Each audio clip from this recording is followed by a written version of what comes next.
Maharaja gold and diamonds, toll junction, Edappally, Palluruthy, Tripunithura, Kalady, Eramalloor, Aroor പള്ളി, തുറവൂർ, തൃശൂർ. പള്ളുരുത്തി ശ്രീ ഭവാനീശ്വരി മഹാക്ഷേത്രത്തിലോത്സവത്തിന് ഭക്തിസാന്ദ്രമായ അന്തരീക്ഷത്തിൽ കൊടിയേറി.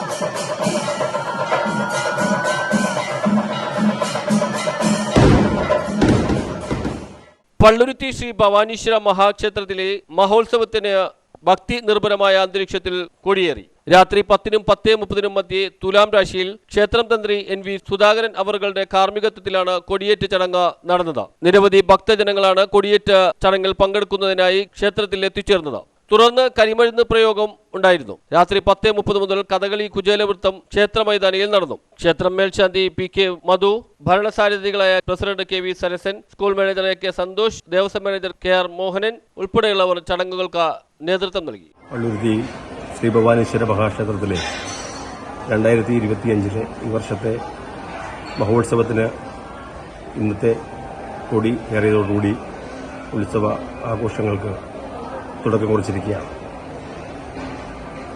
നാളെ മുതൽ ഇനി 11 ദിവസം നീണ്ടു നിൽക്കുന്ന ഈ മുഴുവൻ ദേശവാസികൾക്കും സന്തോഷവും സമാധാനവും സംതൃപ്തിയൊക്കെ ഉണ്ടാകുന്നതിലേക്കുള്ള ഈ പള്ളുരുത്തിയിലെ ദേശ ഉത്സവം ആണ് ഈ നടക്കുന്നത്. എന്തായാലും ഇനിയുള്ള രാവുകൾ നമ്മുടെ ആഘോഷരാവുകളാണ്. 3 സ്റ്റേജിൽ നടക്കുന്ന കലാപരിപാടികളും അതേപോലെ തന്നെ